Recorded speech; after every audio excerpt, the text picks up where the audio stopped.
Après l'ouverture le 15 septembre dernier de la session budgétaire au Parlement, le gouvernement est au pas pour élaborer et déposer dans le délai le projet de loi des finances de l'exercice 2021. C'est ce vendredi, lors de la 49e réunion du Conseil de ministres dirigée par vidéoconférence par le chef de l'État Félix-Antoine Tshisekedi Tshilombo, que le vice-premier ministre et ministre du Budget a présenté aux membres du gouvernement la préfiguration de l'avant-projet de loi des finances de l'exercice 2021 pour examen et adoption. La situation de la pandémie de la Covid-19 qui a impacté négativement sur les finances publiques en 2020 et autres épidémies en RDC a été évaluée au cours de cette réunion hebdomadaire.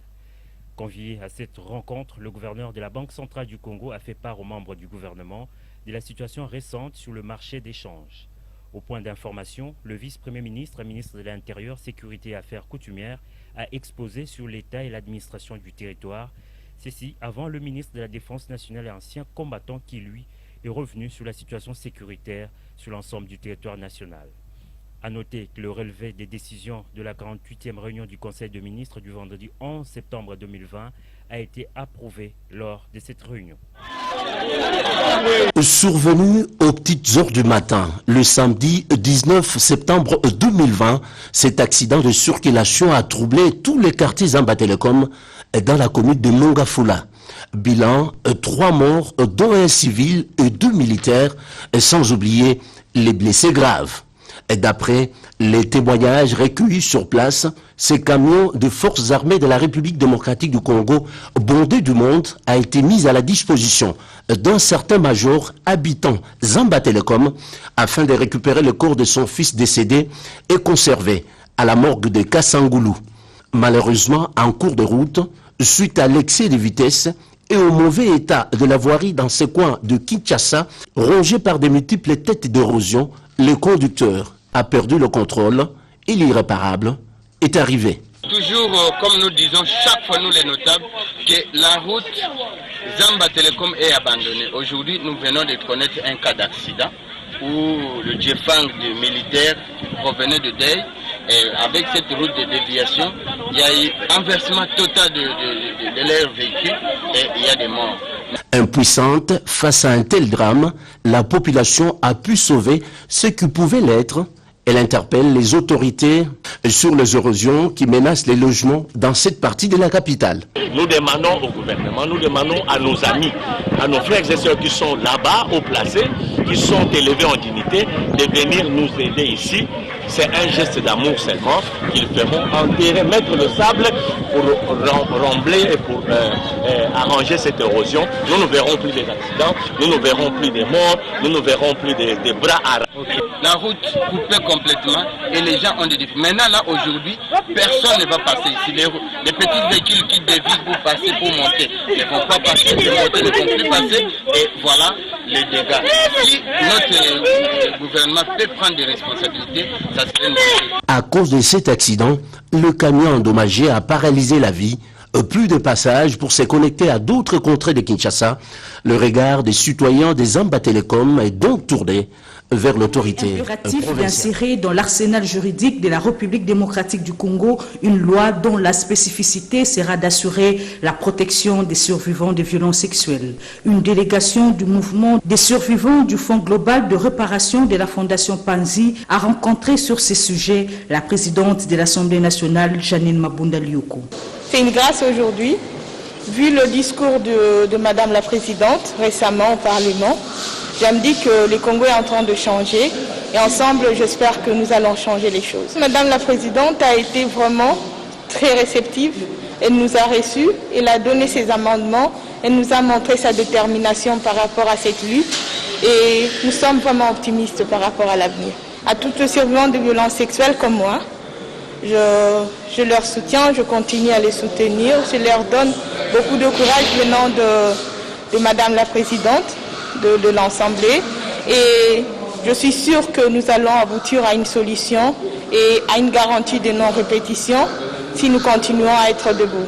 Non seulement qu'elle a été attentive à ces cris de détresse, le speaker de la Chambre basse du Parlement a pris l'engagement de l'Assemblée nationale d'accompagner les survivants de violences sexuelles dans leur combat afin de briser les silences qui entourent souvent ces pratiques dévalorisant à l'égard de la femme.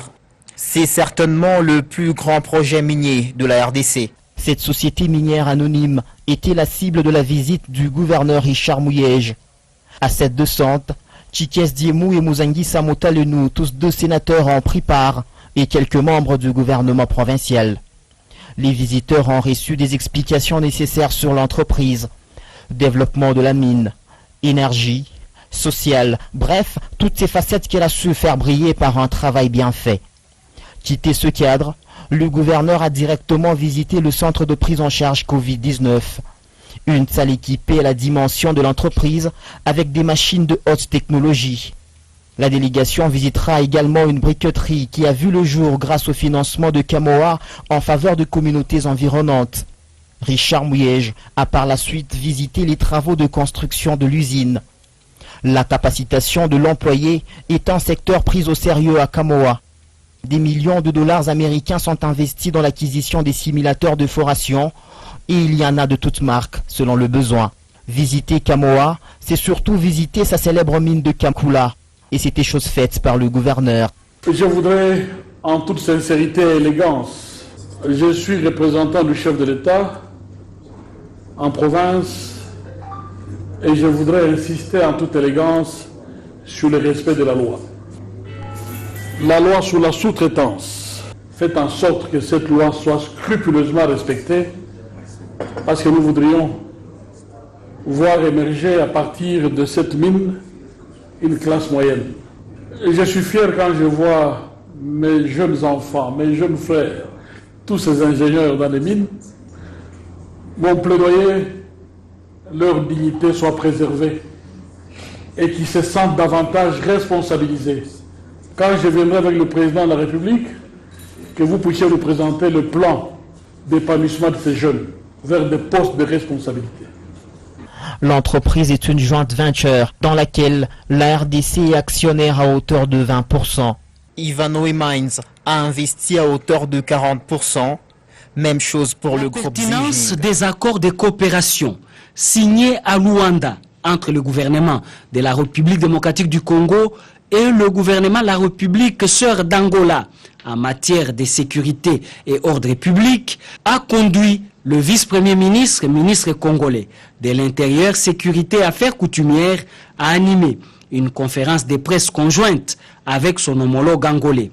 Dans leur vision, Gilbert Kankonde Malamba et Eugenio Laborino ont voulu, à marge de la réunion bilatérale, mobiliser davantage l'ensemble des acteurs, surtout la presse, à promouvoir l'esprit et la lettre des engagements pris, ceux en faveur de la libre circulation des personnes et des biens, la lutte contre le commerce illicite, surtout la lutte contre l'insécurité le long de la frontière commune, y compris les mesures de prévention et de lutte contre l'immigration clandestine, ainsi que des diminutions de la propagation de la pandémie à coronavirus mise en œuvre par la RDC. Les partis ont attiré l'attention de la presse, tant nationale qu'internationale, d'assurer le relais nécessaire dans le but de consolider les accords en vue de promouvoir la paix, la stabilité et le développement. Alors que la thérapeutique avec des molécules médicales appropriées contre le coronavirus tarde à se mettre en place, le ministère de la Recherche scientifique et Innovation technologique poursuit la réflexion pour ajouter aux gestes barrières contre cette pandémie une alimentation bio qui renforce l'immunité. L'atelier d'élaboration des messages clés sur les pratiques alimentaires et la contribution de la médecine traditionnelle et des plantes médicinales face au Covid-19 en République démocratique du Congo a été ouvert par le ministre José Pandakabangu dans cette perspective. Plusieurs scientifiques, biologistes, pharmaciens, diététiciens et autres médecins sont intervenus pour éclairer le savoir commun. Le professeur Théophile Bemba et Akili Mali ont exposé sur les bonnes pratiques alimentaires en cette période. Le ministre de la Recherche scientifique et Innovation technologique, qui avait invité certains de ses collègues ministres, s'en est félicité. Maintenant qu'on a levé l'état d'urgence et que ça risque de donner l'impression que la Covid est terminée, j'ai rappelé les mêmes groupes, les mêmes scientifiques, les mêmes chercheurs, pour que nous puissions réfléchir qu'est-ce qu'il faut dire à la population qui risque de croire que la Covid est terminée? Voici ce qu'il faut consommer. Avec le professeur Tofil Mbemba, quel aliment? Est-ce que l'aliment n'a pas joué?